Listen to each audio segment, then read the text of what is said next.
Only when you have proved yourself not a pedophile, then you have my permission to die. How do I prove myself that I'm not a pedophile? It's impossible to prove a negative. Only when you receive a massage, totally nude from the waist down, then I will have broken you, Alan. In the first Dark Knight movie, the Joker takes one boat and it's filled with members of Alan Dershowitz's family who have seen his penis. And then the other boat is filled with women not related to him who've seen his penis. Me and a friend and I were laughing about Alan Dershowitz, like Darth Sidious talking to OJ and just going like, do it. If you don't do it, perhaps your son will. Oh, I'm a believer in OJ's son freaked out. Oh, yeah, no. Me Yeah. too. That's the best. My wife's extended family are white OJ truthers. It like sort of, I don't know. For me, it makes me think really highly of OJ because imagine like he's like this football guy. He's one of the first like athletes to, get like tons of brand deals and sponsorships. I guess they were called brand deals. Yeah. And then his son, he pops out a dud. His son's a little cuckoo, but he still stands by him even after his son ruined all that for him by killing his ex-wife. I think that's the best dad of all time, no? Yeah, no, I think that would be vindicating for him. Yeah. My dad wouldn't do anything like that for me. So, all right. Well, to officially start today's show, it is Thursday, July 17th.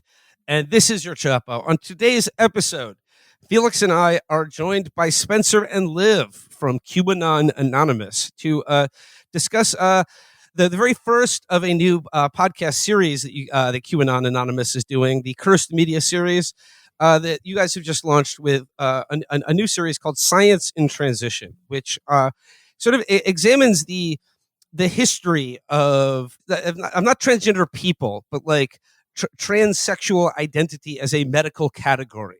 And sort of points away to like what that tells us about the current backlash. Spencer and Liv, just to start, could you give us just like a quick rundown of what you intended to do with this series and what sort of inspired this new series? Yeah, I mean, a lot of the series really relates to like trying to look at the history of the current anti-trans backlash because like we're in a very bad spot right now. It's not looking good, especially with like Trump too. And there's really this unexamined history of the intellectual origin of it, specifically with relation to like really the trans clinical old guard, which is the people who like had control of trans medicine, like antagonistically against trans people for decades, really since transsexuality has been medically possible. And like they have essentially lost access to that institutional control in the last decade or so and have subsequently allied with like the Christian conservative right in America and like the TERFs in Britain. And that's really where the kind of epistemological origin foundation of this backlash has come from. Like the concept of like autogynephilia, for instance, it has this pseudo-scientific or originally scientific sort of justification. Since when we think about the anti-trans backlash, usually the people you have in your mind are either like, Catholic psychos that homeschool their kids into illiteracy, like, Matt Walsh or whatever. And then you have, the like 110-year-old TERFs in the UK. But the most interesting category and one of the most quietly influential are these doctors and sexologists that were pioneers in the field. And the way they became pioneers is by not listening to the people they were treating. Liv, you already sort of introduced what was going to be one of my questions later in this discussion, but I'll just dive into it right now. Autogynephilia. I see this term everywhere. I read it all the time. I just recently learned to pronounce it, but I have no idea what it refers to. But it seems like a fairly important hokum concept, or is this a legitimate psychological or medical diagnosis?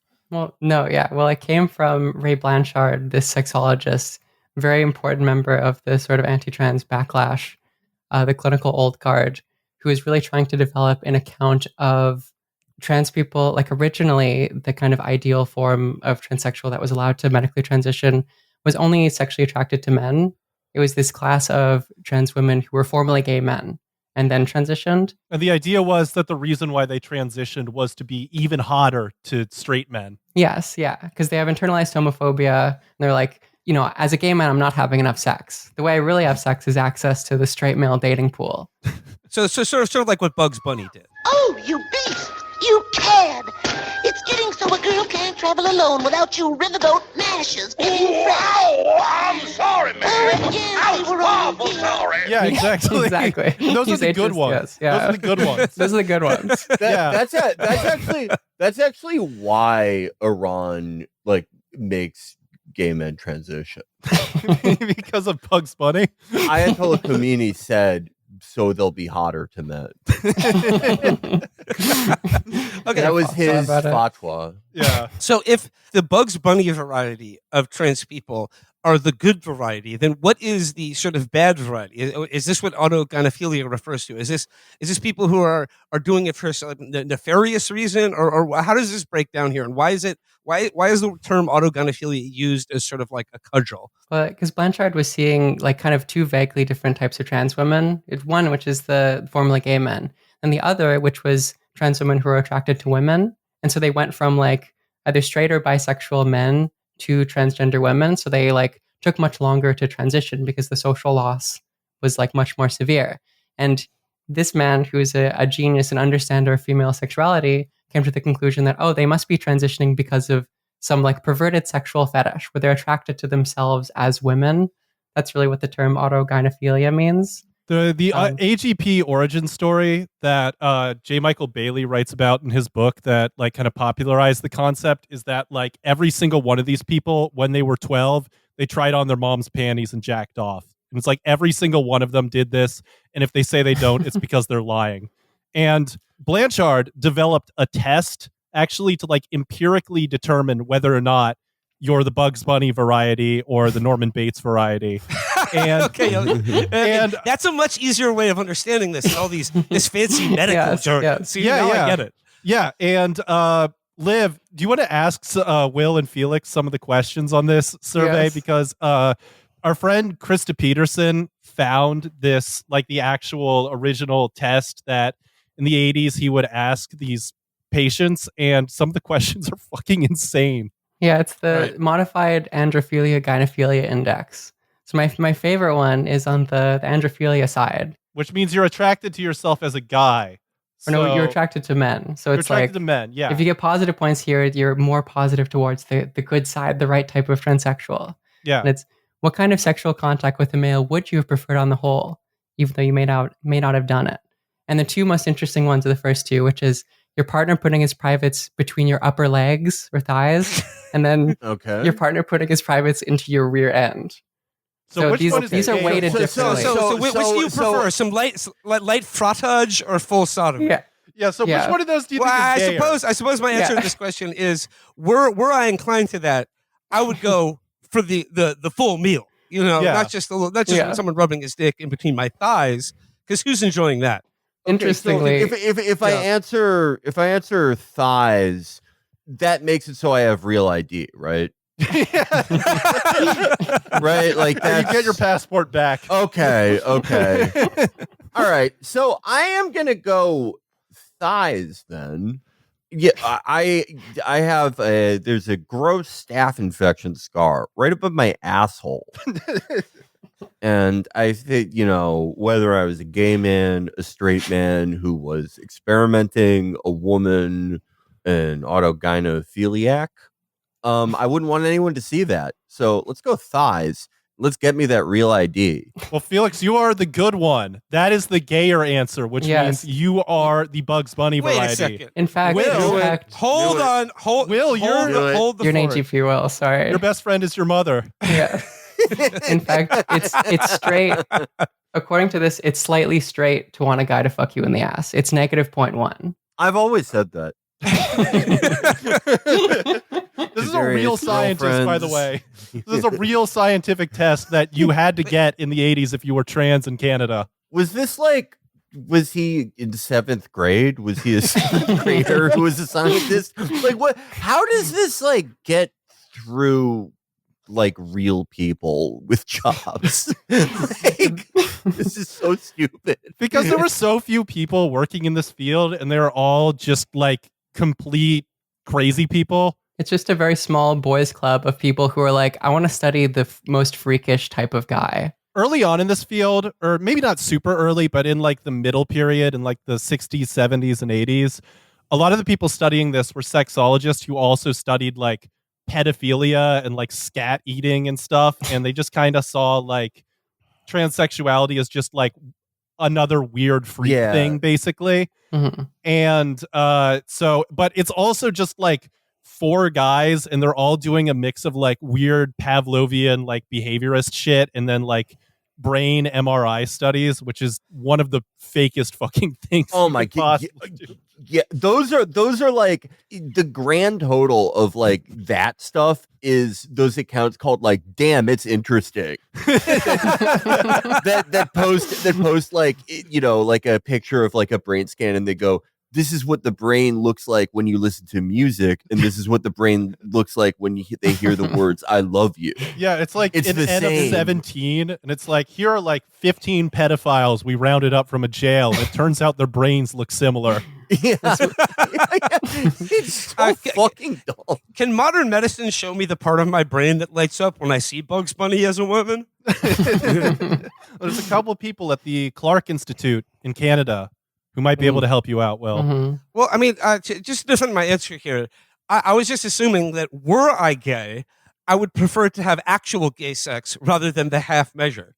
Yeah, I think maybe it's like Socrates style. Like, what's the gayest? It's the ancient Greeks. We're really trying to get to the root of this. I have no answer for you.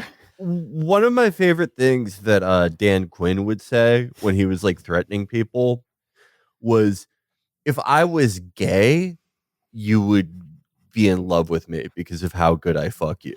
Like to a man who is his enemy. Would he be an autogynephile?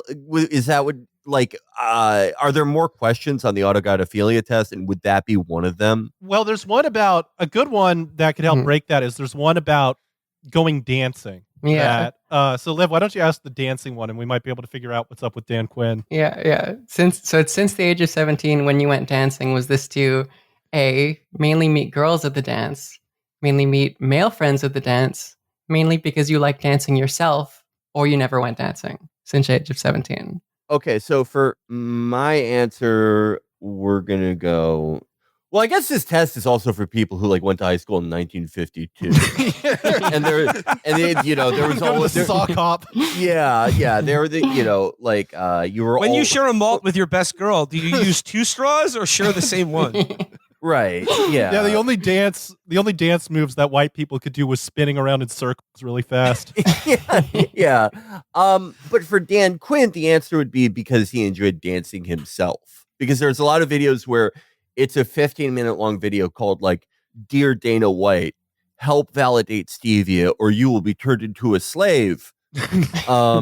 And it starts with 4 minutes of him wordlessly dancing to like a Public Enemy song. So he just loves dancing. Well, that's Bugs Bunny. That's attracted to men. Yeah. Yeah. So he's sense. HSTS. Mm-hmm. Yeah. So what is never went like? You didn't go to dancing? Yeah, What does that I say? also, past the age of 17, I did not go dancing recreationally to meet men, women, or to improve my own dancing skills. It's a little bit straight, just slightly, Right. 0.2. That's what people say about me. Yep. Well, this questionnaire and the people who produce it are like an interesting angle here, but like, I mean, like, there are some pretty strange characters that sort of populate the early field of, I don't know, like trans medicine or trans studies. I don't know how you would call it, but the one guy I want to talk about right now is a guy named Richard Green, who worked on, quote, gender variant boys. Richard Green oversees a study at UCLA called the Feminine Boy Project, which becomes the basis for his book, The Sissy Boy Syndrome. Could you explain to me what the Feminine Boy Project and the Sissy Boy Syndrome Can you are? explain to me how this guy wasn't killed on site? Like, I can't explain that. I need a research grant for the Feminine Boy Project. How did they not call the police? Jesus. What was the original name of your podcast?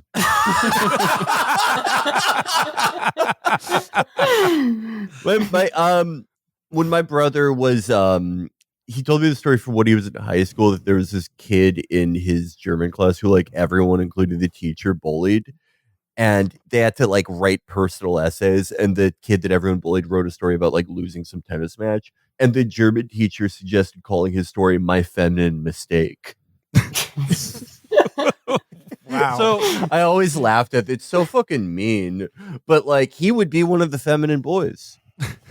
So, look, basically, as long as we have medical records of this, our good friend Jules Gill Peterson, who wrote a really great book about the history of this, basically all this horrible shit, she works at Johns Hopkins, where some of the earliest trans care is done, and she like got to go in and look at the medical records, and it's Yeah, I pretty learned that horrifying. from the film Silence of the Lambs. Yeah. Well, no, but what happened with is that like basically as early as we have records, we have kids who were a little bit fruity one way or the other, kids who were maybe just a little bit feminine or like outright cross-dressing or fully just like, I want to be a girl. And the treatment for these kids, very occasionally you would have parents that would be supportive of this, but most of the time it would be forced out of them. In like the 30s and 40s and 50s, they would basically be sent to these like psychiatric clinics where they would be like electroshocked, and they would have to put guards outside of the bathrooms to stop rape from happening. It's really, really depressing. And eventually, as the decades go on, people are curious as to, these sexologists like Richard Green, who are okay with gay people. Like Richard Green was one of the people who voted to get homosexuality taken out of the DSM, but less okay with trans people or transsexuality for a confusing variety of reasons. Like these old clinicians were just throwing fucking darts at the wall to try and figure shit out. But Richard Green, he starts this project because he wants to essentially observe all of these gender variant boys and see if they like what happens to them. Now, the first thing that needs to be said is that he was not just observing them. He was doing this like Pavlovian behavioral therapy with them, where it's like if they, I don't know, they would like be put in a room with like Barbie dolls and I don't know, like action figures. Tonka trucks. Yeah, and if they went over to the Tonka Guns. trucks, they'd get rewarded, and if they went over to the Barbie dolls, they'd get ignored. And it's also important to remember, like, not all of these kids were what we would now call a trans kid. A lot of these kids were just like, one of them in the book that we read on like the Feminine Boy Project was sent there because he said he wanted to be a girl. And when his parents asked him why he wanted to be a girl, he said, because boys have to go to the army and die. It's a good, pretty reasonable response as far as I'm concerned. Yeah, there's nothing like, I don't like my body, I don't like my gender. It was literally just like, I don't want to die. And the reason why Green was like so concerned about these like gender nonconforming boys is because he was talking to a lot of these adult transsexuals who said like basically had a similar story to them as a kid of like, oh, I was feminine, oh, I socialized with girls. And so Green comes to the conclusion of like, well, like maybe we can't convert them out of being gay, but we can convert them out of being trans functionally. We can make it so they don't like socialize with like female children. We should make sure they like don't play with Barbie dolls. And then maybe they won't come out. They'll be less likely to come out as transsexuals. That's interesting because like a lot of what these very same people, like they were at the forefront of proving through their attempts to, through aversion therapy to get people to change their sexual orientation. They were among the people at the forefront of stating conclusively that that's impossible. So why not the next logical leap towards someone's gender identity rather than their sexual identity? There's kind of like this folk wisdom among this group that emerges. A lot of them, like Richard Green studied directly under this guy named John Money and Richard Green. It's great names. Which was the Birdman there? Oh, John Money. If you've looked at the allegations for John Money, he's definitely the Birdman. Did he kiss Richard Green? Did he molest the money? So what happened with John Money was this, he worked at the Johns Hopkins gender clinic. UCLA and Johns Hopkins were like the two hubs. It's kind of like the I don't know, like the East Coast and West Coast of this. And John Money's views on gender identity are incoherent. They're like completely incoherent. They don't make any fucking sense. Liv and I spent like an entire afternoon trying to figure out like what the hell this guy actually believes. And he also did some of the most horrific things in this whole series.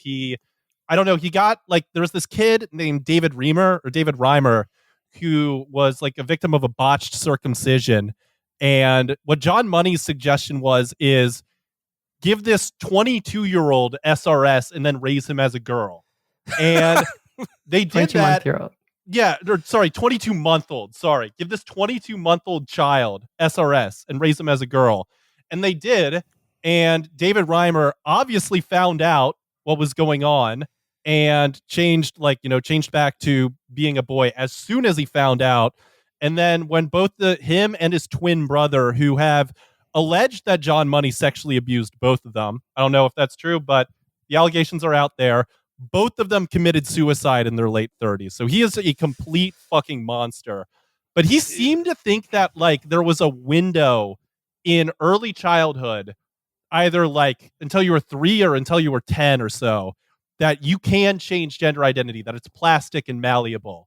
I don't know how he got to this conclusion because a lot of his written writing contradicts that. Like there's no coherent through line going on, but it seems like it's almost taken as like an empirical claim that you have this small window with kids where you can kind of like, I don't know, you can get them out of being trans, but you might have to keep them gay.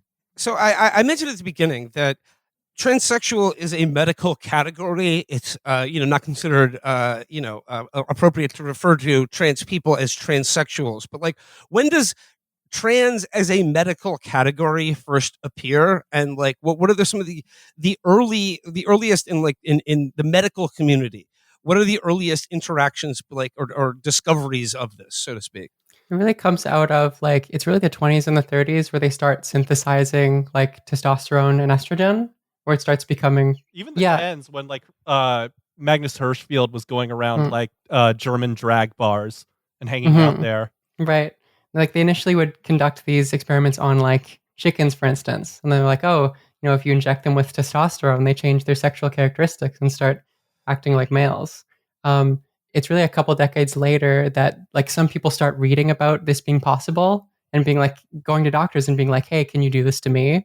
It would be like Christine Jorgensen is a good example of this woman in the 50s, or like male to female trans woman in the 50s, who reads in a book somewhere that that's possible. And then because it wasn't legal in the States at the time, goes to Denmark repeatedly and tries to like find this relatively secluded doctor who was eventually willing to give her access to like medical hormones and surgeries. And she was initially trying to be like stealth. She didn't want anyone to know that she was transsexual, but she was outed very publicly when she returned to New York. And she became this kind of like attraction, this sideshow of like people suddenly realized that it was possible to medically transition, which subsequently led to a lot of attention around this possibility. And then doctors and sexologists kind of had to respond to that problem, which they really viewed it as a problem of like, people want to change their sex because they want to be, the opposite gender. What do we do about it? And how do we answer, acclimate these people back into the working world is huge. Like they really were concerned that you had all of these transsexuals who were not working and not productive. And they were like, we're going to turn these people into secretaries, basically. Which is really one of the reasons why they preferred like formerly gay men to allow them to medically transition, because they could transition into heterosexual women. Which one of the reasons why they like mainly picked people who were conventionally sort of feminine to allow access to like the very limited slots for medical transition in the period was because it's just they didn't want any more visible queerness in society. They were like, we can take these like working girls, these lower class gay men who have a really bad social result because they're like gay men, and then bring them up into the middle class, allow them to be a part of like the baby boom. And this is kind of a disastrous result for any trans people who aren't kind of included within this concept, and really disastrous result for most trans people because the spots in these academic gender clinics to allow for transition were like very narrow. And like they would not be people. They would barely they'd almost never be covered by any like insurance. So Mhm. I think like 2,000 people applied to the Hopkins Clinic, and I think 24 got in. Yeah. Another really big part of this is that these like sexologists who are like, oh, I mean, I guess we can use medical transition to make these people's lives better. We're very worried. It's a very American thing about being sued. And so Yes. they're like, that's why people like traditionally trans people had to jump through so many hoops to get access to transition is you want to create a docile subject who isn't going to sue you. So it's like Yeah. they're really, really sure that they actually want to transition. In Canada, before you even got hormones, you would have to live as the opposite sex for 2 years. Well, that was in the like the same in the States, too. 1970s. Yeah. Which is like awful. Like imagine just like having to, if you're like a male audience listener, just like having to live as a woman for 2 years without any like medical intervention, No like, hormones. especially in the 70s. Yeah, in the 1970s. So it really is this like clinical old guard that gets overturned in the aughts and the 2010s. The present moment we're in, because like you mentioned like at the beginning of the episode, like it could not be grimmer for the rights and dignity of trans people in America or just in the West, as it appears like any sort of public affirmation or legal framework for which they to exist in is being steadily eroded, if not outright destroyed. But like this is occurring now in the context of a culture, at least if you are not a right winger or an extremely religious person. As far as like the medical community goes, the broader mainstream culture has thoroughly accepted gay or lesbian identities, right? And the idea that if, even your kid, even in early adolescence, says to you, Mom, Dad, I'm gay, we all understand now that that's like they know enough about themselves to make that determination about their own personhood and identity. But really, like the irony being like almost the exact moment that gay and lesbian identities were sort of legally and culturally accepted broadly, that trans identities are now often by the very same people under such dire attack. Like, what is it about the history that you uncover in this podcast that you looked into that speaks? Like, do you find that there's an explanation to be had there for why we as a society or a medical community can accept gay people but not trans people now?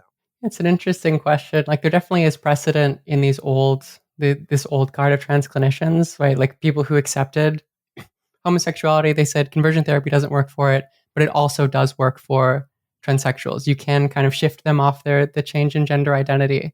And like in 2015, for instance, when Ontario and then Canada banned conversion therapy, you had a lot of people who were kind of from this discourse of like ostensibly pro-gay, but for conversion therapy for trans people who were saying like, hey, no, like we should only allow conversion therapy for transsexuals. It's like a different, epistemologically speaking, thing. We Even have though all they've this already like, science. conclusively proved that conversion therapy does not work for gay people. Yeah. Right. Yeah. And the fact is that like trans existence is so thoroughly tied up in requiring permission from medical authorities, and the fact that that doesn't exist as much for gay people and lesbians. It did for a brief moment. One story that we don't talk about in the series, but is kind of eerily reminiscent of the 2010s tipping point, was during the AIDS crisis when, the FDA was kind of being slow with AZT trials for AIDS, and groups like ACT UP were basically like, we don't care what the side effects are. We need these drugs now because we're all dropping dead. And that's, I think, similar to in the 80s, 90s, and especially the aughts and 10s, how there was this slow churn to where trans people got more input into their own medical treatment, and how now that is basically being pulled away really rapidly. Yeah. You see like a lot of like members of anti-trans backlash will contextualize these early history of, these weird freakish sexologists as like the creators of transsexuality, when in reality it is this similar like antagonistic relationship that like gays and lesbians have with relation to ACT UP to the medical community. And to like Anthony Fauci and like the NIAID.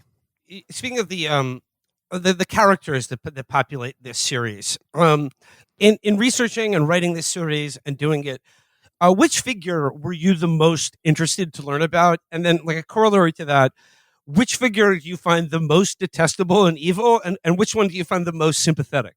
I would say the most detestable is Kenneth Zucker, although a lawyer's advised me not to tell you why. Kenneth Zucker is a legally I can't say that he's a conversion therapist, but he more or less is a conversion therapist.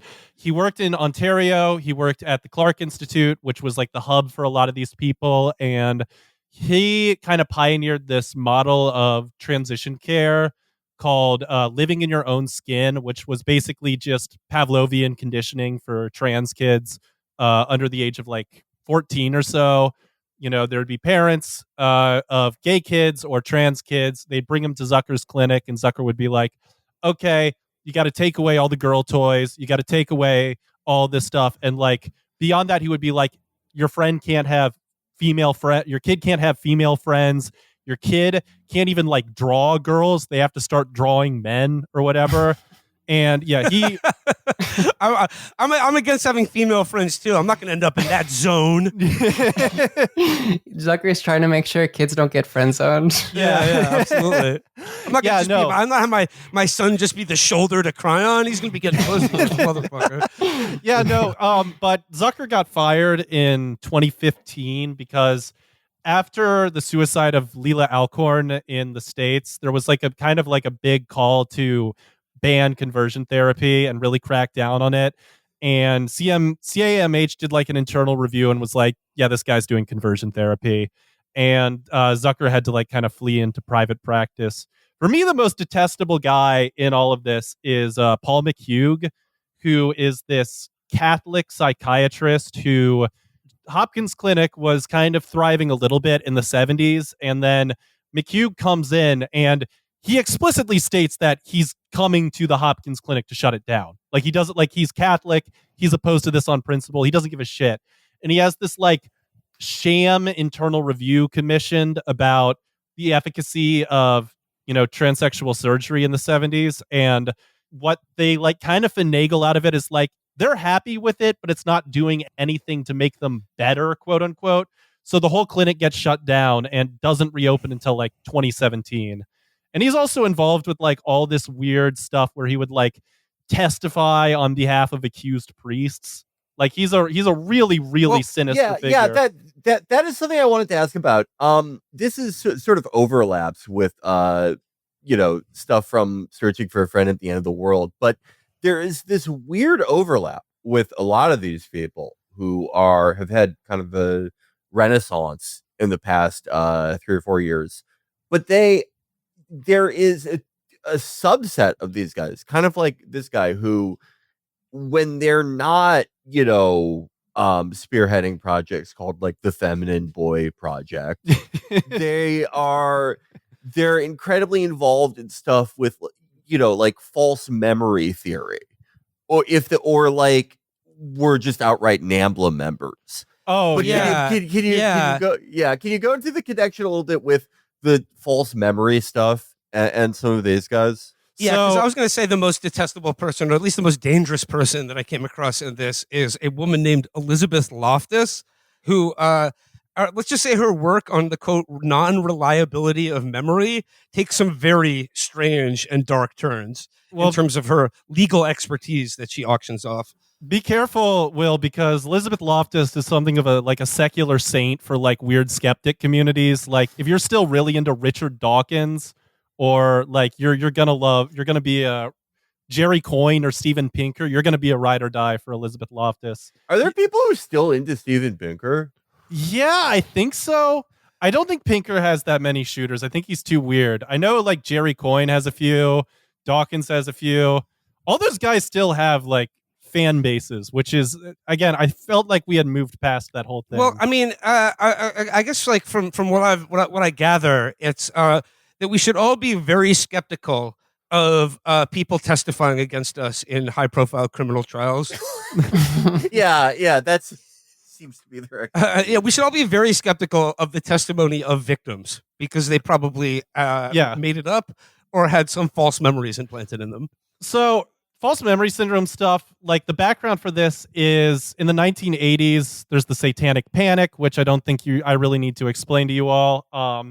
And one of the vectors upon which, the Satanic Panic happens is these kind of like quack psychotherapists who would use stuff like hypnosis and drugging to like coerce people into telling like stories like, I don't know, like the Michelle Remembers stories, or I guess maybe like Jordan, Minnesota, some of these things.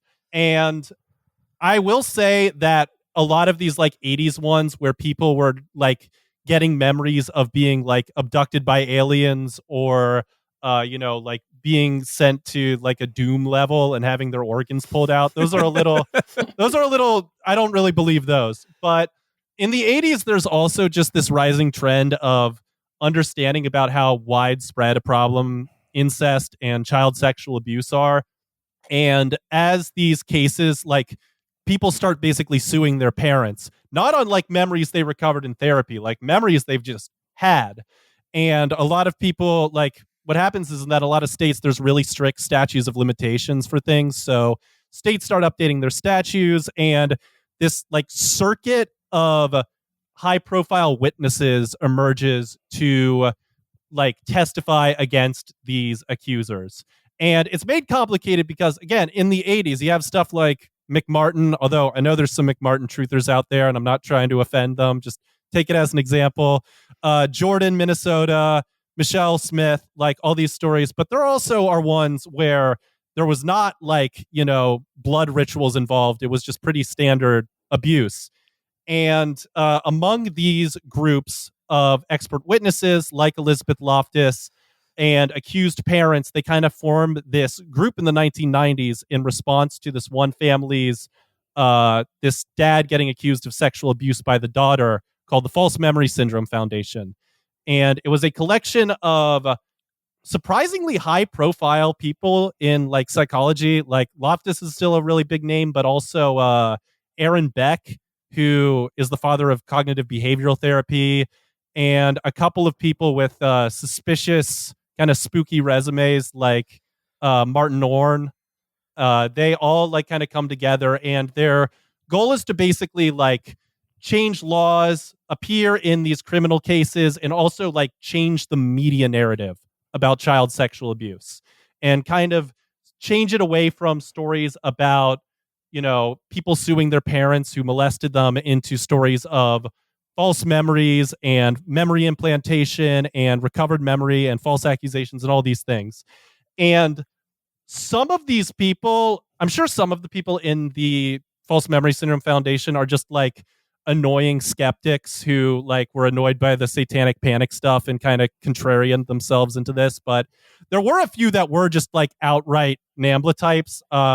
Me and Liv's favorite was Ralph Underwager, who was this Lutheran minister who like would just say the most insane shit in interviews. Yeah. And everyone's like, yeah, it's fine. The quote here from Ralph Underwear is, "It is more desirable that 1,000 children in abuse situations are not discovered than one person to be wrongly accused of abuse." I like how he takes the standard, like, that old quote about the justice system, and then he multiplies it by 100. What the fuck? Well, He also, I think he just started out saying it's preferable that 1,000 kids get abused. Someone was like, preferable to what? And he went, that one guy get falsely accused. I mean, like, not to put too fine a point on it, but like, in our current, the anti-trans backlash and people who are trans skeptic or just like outright, bigots or just right-wing psychos. I mean, like the stick to which to attack trans identity and trans people has always been child abuse. They're grooming kids. It's pedophilia.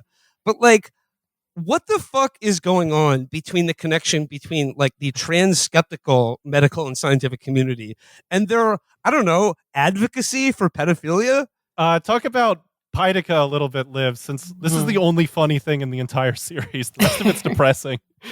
Yeah, there's this like Dutch pro-pedophile journal that like a lot of these guys just like are taking interviews from. Ralph Underwear is another example. Ralph Underwear and his wife were in a pro-pedophile interview. Yeah, he got fired from the False Memory Syndrome Foundation because like some journalist dug up that he gave an interview for the for Pidica, and he said like pedophiles were chosen by God to affirm their identities. And then when people got mad at him, he was like, you took it out of context. That's like the stuff that like the Rourke brother who's a cardinal says in Sin City. Like that's like Frank Miller dialogue. But what Pideka, like people kept giving interviews to it. Like John Money gave an interview to it. There's this other sexologist who got in a lot of trouble in the 90s because he published a really bad study that suggested that child sexual abuse doesn't actually hurt people. And he gave an interview to Pideka, and it just kept coming up more and more in our research. But like to answer yeah. We said it was like the velvet underground of pedophilia. Not everyone read Pideka, but the people who did. People who did. What is it? I mean, again, a lot of it comes out. They study sexology, and transsexuality and pedophilia to these people are the same thing. And not in like the homophobic Christian way of it's like, oh, gays, they recruit. They just see it as like weird paraphilias to be treated compassionately but firmly. But since the window is shifted and trans people are more accepted now, versus pedophiles are not accepted now, some of them have kind of like corrected themselves into being like, oh no, pedophiles are fine. It's the trans people that are problem. Yeah. That's the odd part. That's the part that doesn't add up to me. I mean, with there's different national versions of this. With America, it is these types of guys who like, we're either just like straight up in a NAMBLA type organization, or like there's some weird false memory association thing. But with the UK, I've noticed it's always guys who like, they wrote an article for The Spectator or something like a billion years ago that's like, can we just admit that like it's fine when kids get molested in school? Like it's not that bad. Yeah, like there's so many. Whenever I look up like a British journalist who's gotten really into like gender critical or just like boosts those people, they always have a story in one of like the perennial conservative newspapers that's like, the headline is literally abuse victims, get over it. Yeah, it's like one of those Guardian profiles where they have like their face next to it. It's all fucked up looking. It's like top 10 times I was molested and it didn't bother me. Yeah. Well, I mean, I guess this leads to my next question.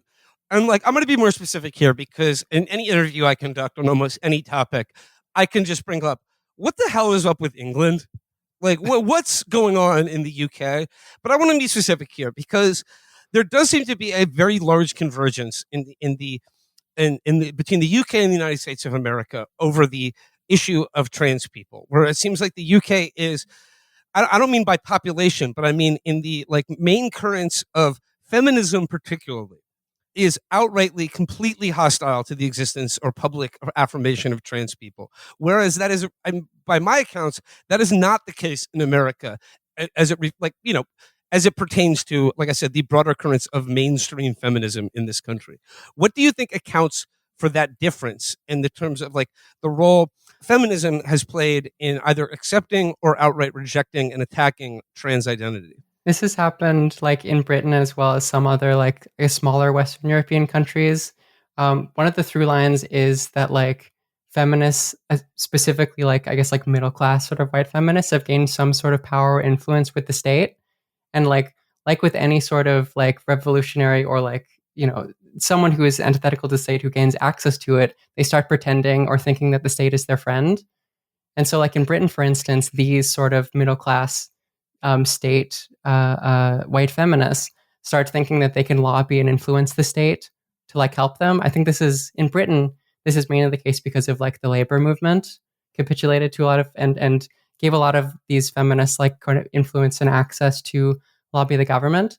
And so a lot of these feminist groups have thought that they can protect themselves by basically like allowing the state to define what a woman is. They think that that's like a win for them, which is like a horrific, like for anyone who has like a sort of adversarial relationship to the state, that's like a horrific idea. Like in Britain, it's not only that, Liv, but they're being like, we want the state to define what a woman is, and we wanted them to define it on the most stereotypically sexist and gender essentialist terms. Right. That is one of the things about like the Supreme Court decision in Britain recently, for instance, that a woman is defined by like their large gamete production or whatever, is that like even if you don't care about trans people, that's like a horrifying result for women. Like especially in the context where like the evil Nazi party is like polling at 60% in the country, like they're going to institute these reforms that you have to get your chromosomes tested to be able to access the women's washroom or whatever.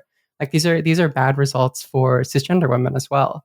But like the TERFs, generally what they're called, trans exclusionary radical feminists, have a certain position where they're like don't realize that or don't have an adversarial relationship with the state, which is really strange. Like Julie Bindel is an interesting example of a lady who like was like a trans exclusionary radical feminist who got her start like opposing the fact that like British police weren't protecting women against like these like misogynistic serial killers, and she was like Peter herself Sutcliffe.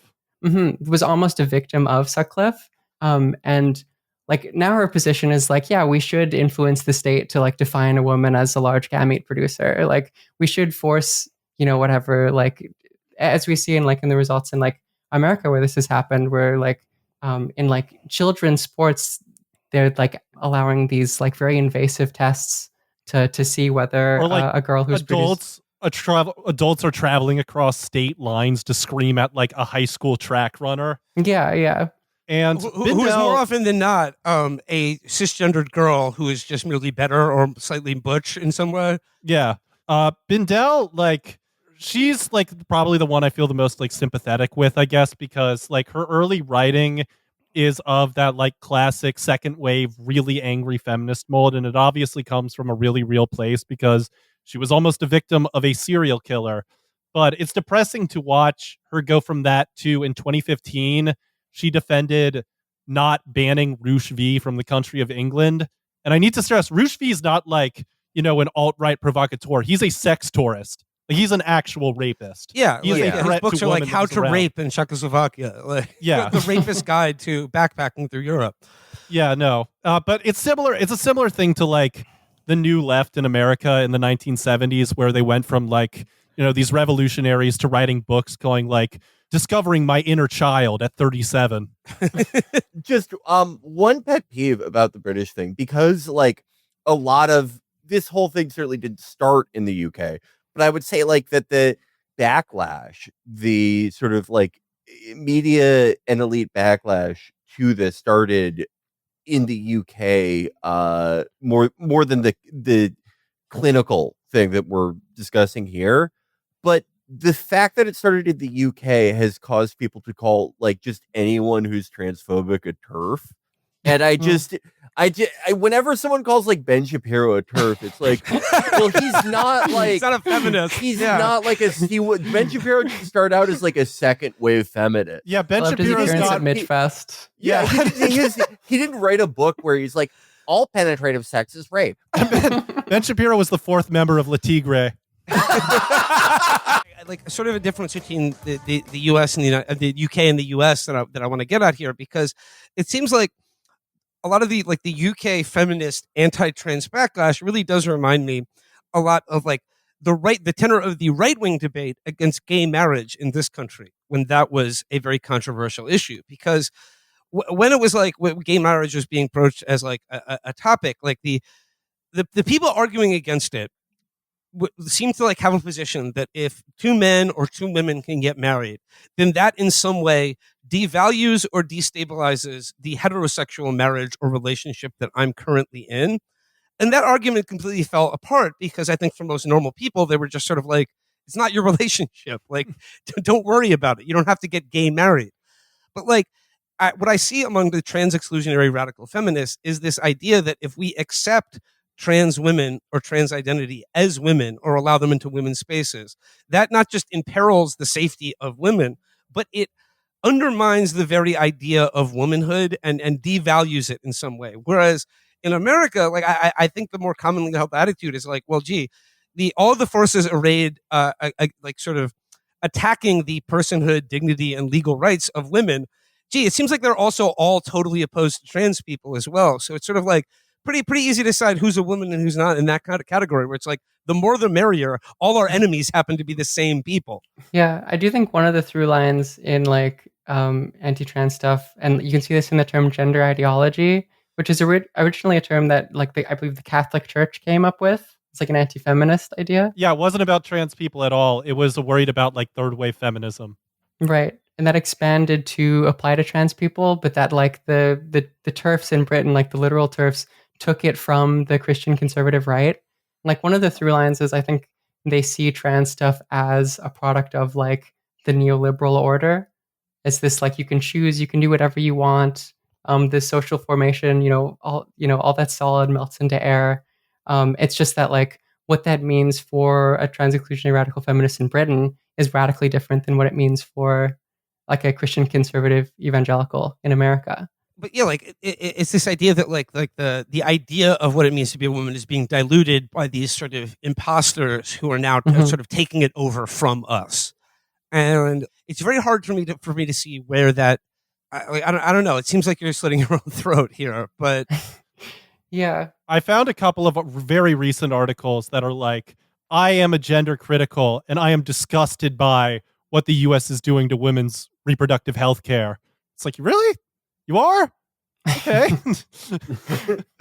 Just a different thing, but like with the UK terms, it's like, do any of you give a shit that like Peter Mandelson was just awarded like the most important ambassadorship in your country? Yeah, good point. Good point. Like this incredibly prolific rapist and pedophile. I mean, for a lot of them, I think it's, just like a lot of new left people in the 70s decided it was easier to become a Democrat than fight capitalism. Mm-hmm. A lot of these radical feminists have decided it's easier to join the Labor Party than fight patriarchy. Yeah. Yeah, they're comfortable enough that they trust the state. That was sort of a huge part of Starmer's like more affirmative signal that he was going to roll back like all the way to New Labor. He initially built himself as like, a man of like the soft left, that it wouldn't be this giant backlash to Corbynism. But the moment he rolled back on like trans stuff, that was sort of the beginning of all of this, where they got now with like the absolutely like brutal austerity and the UK's like very shameful Israel policy and appointing Peter fucking Mandelson as ambassador to the US. All right, Liv and Spencer, I have two more questions. One sort of a larger one, and then the first one is a quick one because it gets into the sort of unavoidably hilarious details of the early era of the study of this as a science. This comes courtesy of Czech sexologist Kurt Freund, and I'm just going to ask you here: what is a penile plethysmograph, and what does it do? Who marks this? Has it been plugged up to one of those? Yeah, I've had one plugged in the entire time we're recording. The readings are really good.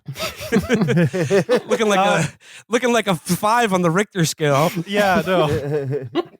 I mean, I don't even get one. They don't accept those in court testimony. I've tried. Oh, if they don't work, then how come the FBI and CIA use them routinely as part of their debriefing? Yeah, the CIA has like locked one to me, showing them to every girl I go on a date with.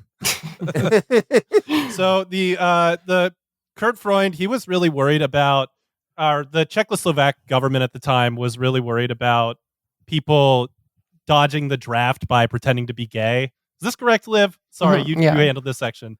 Mm-hmm. And what Freund innovated on was the idea, it's like, if we can measure people's boners, we can prove they're not actually gay.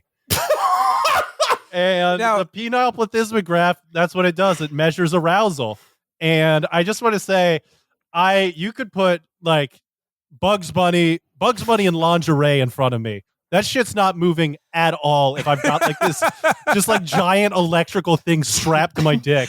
Got 11 guys in lab coats taking notes around me. I'm just trying to enjoy this porno right now. Yeah, if going to the army is like, if it's like life or death, I'm folding. There's shrinkages happening there. They're sending my ass to the fucking boot camp. This is like a cut scene from the episode where Homer thinks Bart is gay. Like, this is like a device Homer would invent. It's from the Simpsons movie. This is so stupid. It's from Well, the Simpsons movie. I bring this up, and I bring up the penile plethysmograph, and I bring this up, and I was happy to encounter it yet again. But very, very early in my life, I was, I guess, made aware of this chapter of trans history and the Czech government's concerns about guys getting out of the draft by claiming they were gay, because on an episode of the Howard Stern show, Howard hooked up some of his own crew to a penile plethysmograph to determine if they were really gay by showing them straight and gay pornography to like Baba Booey and Stuttering John. So I've always been interested in the penile plethysmograph. Does it work? How would I react? I don't know. It's a good sample of the intellectual rigor of like early trans medicine. It's like there's a very easy way to tell if someone has an erection. You can look to see if their dick is hard. Like, I know that's invasive, but it seems less invasive than hooking your cock up to like a device. I think a more interesting one would be like one that could tell like what type of boner you've got, like if it's like a real one or if it's one that just kind of like happens. It's just morning wood. You know? Yeah, I think that one would be useful to have like on hand, just in case, in case the situation occurs. Difficult incident developing. Yeah. My last question is sort of like I think one that the whole series points to, and it's like there's a tension here that I want to get to, and it's sort of like at present for people who are transgender, like I think we can all agree some kind of medical care is a necessity, whether social or individual, and that could be gender affirming medical care, that could just be talk therapy. But the thesis of the show, like in your investigation of the history of that care, shows that it is riddled with, I don't know, like at best problems and at worst outright evil. So in a contemporary context for trans people, like how do you reconcile like the sort of skepticism of the medical establishment and the history of this with the very sincere and real need for medical care and a medical establishment that recognizes the sort of the dignity and just sort of personhood of trans people? For a little while, we were heading in a fairly good direction, and like the status quo with relation to like who gets access to hormones in like North America, for instance, is a lot better than it used to be with like the informed consent model, which really like basically allows trans people to be able to choose whether they want hormones. So like a doctor can inform you about the consequences of going on hormones if you're an adult, and then you can make the decision. Okay, I want to. You don't have to fit into this like Bugs Bunny image of a transsexual that these old school doctors wanted. And so like I feel like the way that we've talked about it a lot in the series is much of it is a discussion of power, because the clinical old guard really, one of the reasons they get into sexology and they look at trans people is to use a medical discourse as an excuse to control people, to be able to speak over them and to say, well, I'm a doctor, I understand the pathology here that makes you a transsexual. And so I can access. Early sexologists were fascinated with answering the question, how many of y'all like sex? I mean, that's the overlap with some of the false memory syndrome people, is that some of them believed that people who have been victims of incest, again, who did not recover their memories from, a guy with like the little wand that he dangles back and forth, just people with continuous memories of abuse, said, no, you need to be spoken for. You are a crazy person, and that's why you're saying you were abused. And some members of the backlash were a part of the False Memory Syndrome Foundation as well. There's a direct McHugh overlap. and Green were both members.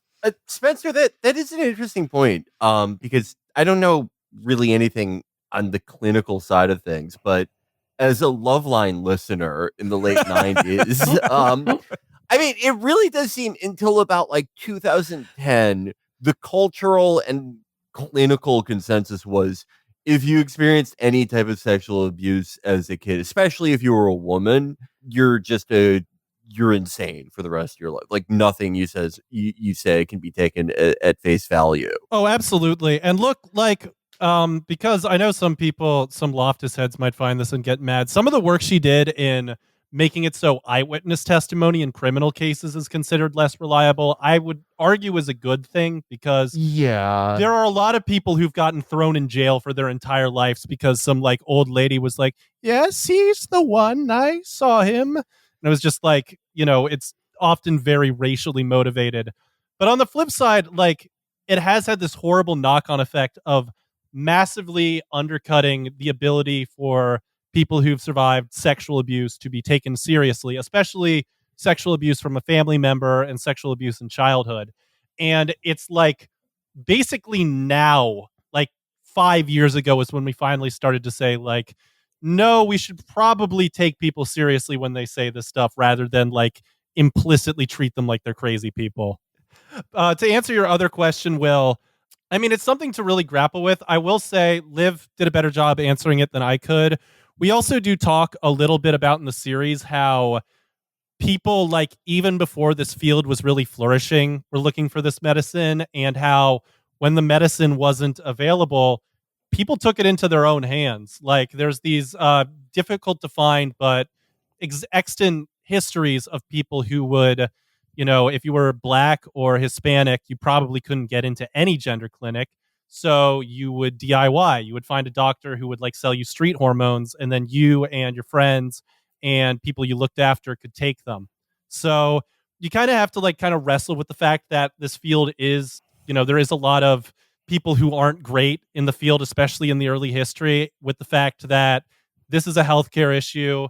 It is, similar to the issue of like access to abortion, access to contraception. It is a healthcare issue. And I mean, like, in every respect in this country right now, we are going backwards extremely precipitously fast in all of the areas that you just mentioned. Yeah, all healthcare, all right to privacy types of issues. Yeah, we are sliding way on back. And a lot of trans medicine, like the attacks on it are ways to hack at, Well, I mean, gay rights and women's rights writ large. Yeah. I mean, absolutely. PrEP too. PrEP is something that's being gone after a little bit too now. Jesus Christ. Yeah. All right. Well, Spencer and Liv, I want to thank you for the series Science and Transition. But if you guys don't mind sticking around, I would like to get to a reading series for today that I was hoping to do. That, I think this is a story that touches on ritual, religion, and sexual paraphilias. So I think that this is probably the most important story in the country right now. This is an article that comes courtesy of Pillar Catholic. This is from just this week. And I'm just going to give you the headline here. Yeti blood oath divides Denver seminary. Yeti blood oath divides Denver seminary. Well, what was the Yeti blood oath and how is it dividing this seminary? Why are they split on it? That's why I'm curious about it. Okay. Well, the article begins.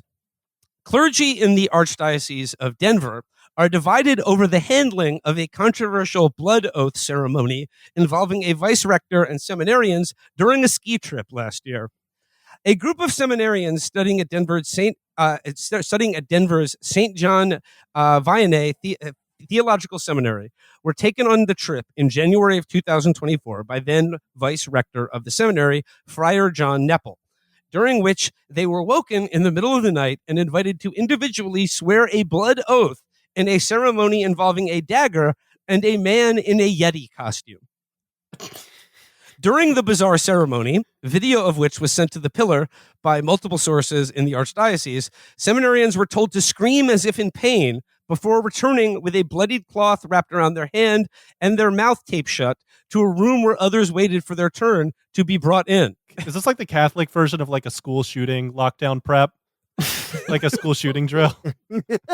I mean, the implications of this story are huge, because not only does it imply that Yetis are real, it implies that they're Catholic as well. But going on here, it says, the Archdiocese of Denver, in a statement to the Pillar, characterized the event as a farce and said that it was, however, part of a deeply imprudent and inappropriate prank, and that a full investigation had been completed. It says here, in the middle of the night, the seminarians... A prank? Like, who's being gotten here if it's a prank? Like the idea of like Catholic Church on like April Fools, like pretending to do sex crimes.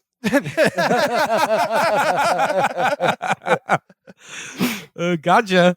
It says here, in the middle of the night, the seminarians were woken and told to sit in silence in the living room before being invited individually into a trailer on the house's grounds. When they entered the trailer, the seminarians were met by Friar Nepple, who can be seen in the video setting up a camera to record the occasion. I mean, well, obviously, you're gonna want to film a prank like this. Remember the good times. Along with a senior seminarian and participant on the trip, and a person dressed in a Yeti costume. Each seminarian was then invited to sit at a table on which there was a dagger and what appeared to be blood and a dollar bill on a piece of paper. In one video of the ritual seen by the pillar, the seminarian is asked if he has any idea what's going to happen, to which the seminarian responds, no. You're about to enter a sacred tradition, he is told. Are you ready for it? The seminarian is also informed that people who come up here, and not everyone makes it, enter into the tradition. The way it works, the only way you can enter into this family is you've got to make a blood oath, he's told in the video, while it is explained that the group started with another seminarian whom they knew would have the balls to go through with the initiation. We're hoping you have them too. If you enter into this family, there's no going back. The seminarian This is like a bad kid prank. Why did they steal like the ceremony you do when someone becomes a made man? Except Bigfoot. Except Bigfoot is the one that makes you burn the saint. Yeah, like what? Like was Bigfoot there when they started the mafia? Is that the implication? This whole prank is like something like the abused kid in your neighborhood would play on you or something. Yeah, It's like, hey, let's call your mom and say you died in your sleep. yeah. Let's cut your dad's brakes. Let's slip a bunch of abortion pills into your mom's coffee and give her a miscarriage. Let's trick your little sister and her friends into hurting each other. I mean, I just love the idea that like the seminarians thought they were going on a ski trip. I mean, a little the hand in the warm water. I mean, that's all well and good, but a Yeti blood ritual that just gets weirder and weirder. It says here, now it's not pretty, as you can see, the seminarian is told, seated in front of the bloody surface and knife, and to be clear here, a man dressed as Bigfoot. But there is enough courage in there, we can get through it. At this point, the seminarian nods his assent, and Friar Nepple can be seen leaning into the camera shot, holding a dagger, as the seminarian bares his left arm and places it on the table. This is going to hurt for a second. Ready? Friar Nepple says before counting down from 3, at which point a voice says, stop, there is another option. The seminarian is then told, having shown your bravery, the ritual can be completed with bear blood. As grizzly bear blood is poured on his hand, the seminarian is told that there is no going back and is asked to make the most guttural scream you can possibly make to show commitment to this tradition for the benefit of others waiting to be initiated. As he screams, it takes so much work. Yeah, I like the idea that you have to show your commitment to the Yeti. It's like, okay, try to say something in what you think his language is. You're being initiated into the ancient family. They are known as the Order of the Hendersons. This is Harry. This is so much work for a prank. This is very 2017 YouTube core, where they would set up a skit on the street. Yeah, the social experiment. Yeah, it's social experiment. Yeah, reminiscent of those ones where it's like, don't order a girlfriend on the dark web. This is is this what J Station is doing now? As he screams, Friar Nepple and the Yeti figure shake the seminarian's hand, and he is told to go out there and make sure the other guys see you with the blood, but you don't tell them what's going on. This Catholic man is well known in town and is regularly asked to appear at events in this costume, Nepple said. He has done this specific prank many times with family, friends, and other guests who stay at his ski cabin. At no time was there any risk of physical harm, but in hindsight, and even though the host wanted to do this, it should never have happened. So this is like, to stay at a Catholic guy's ski cabin, he has to freak you out with his Yeti ritual. What do people, this isn't known that, how are people, no one talked about it until now. They just agreed, okay, it was nice that he let us stay there. Let's just not talk about the about when he made us become made men in the Yeti Mafia. This is like if in the hotel in The Shining, everyone was staying there. There was no vacancy whatsoever. Yeah, it says here, nevertheless, police were contacted after the event, the Pillar was told, and an initial complaint of hazing, a crime under Colorado state law, was investigated before being dropped at the request of a seminarian who was interviewed as a potential victim. The official response to the events was rendered more confusing, according to local priests and seminary students, because the archdiocesan exorcist was called in by the archbishop to address the affair. All the seminarians involved were to meet with the exorcist who prayed over them, and they made a formal renunciation of this blood oath that they had made. One priest familiar with the events told the Pillar. Another priest confirming the meetings with the exorcist said there was nothing explicitly occult or what have you in the ceremony, which looked pretty ridiculous to me in the video, but the significance of a blood oath is what it is, even if it's supposed to be kind of a joke. Okay, so I feel like calling in an exorcist here is like when someone has a heart attack on a plane and the only doctor on board is like a podiatrist.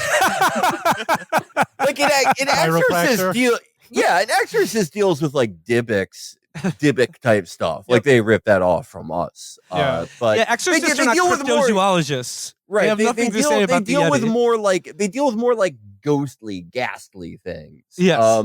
You need I guess like a Van Helsing character, but yes. Does the Catholic Church probably just has one of those like per country, not per like you can't be the chief Van Helsing of like Ramsey County, Minnesota. Yeah, he has to do like actually important things. There's actual like, demons and creatures he has to hunt down. It's just not this hick town where it's like, oh yeah, that's the town Yeti. That's the town Yeti. The Archdiocese confirmed to the Pillar in its statement that the investigation had included a proactive consultation with an exorcist out of an abundance of caution due to potential spiritual harm from such oaths. So that is the story. That is the Yeti blood ritual that took place in a ski cabin in Colorado. How weak is God if like Bigfoot is a threat to him? I just want a really overwrought first things write up of this. Written by some Claremont Institute. Get Rod on this. Yeah, get Rod on this, and like just a really overwrought, like 8,000 word rambling first things essay that starts like whining about like adopting children at some point in it. Yeah. This is what happens in a culture that allows like unsupervised sleepovers. Sleepovers. Well, this literally was a disaster at an unsupervised sleepover. So I'm beginning to see. Oh yeah, I guess so. Yeah. This is perfect fodder for like the first things guys who all work for like the White Picket Fence Project or whatever bullshit like national conservative thing. And are still DeSantis dead enders.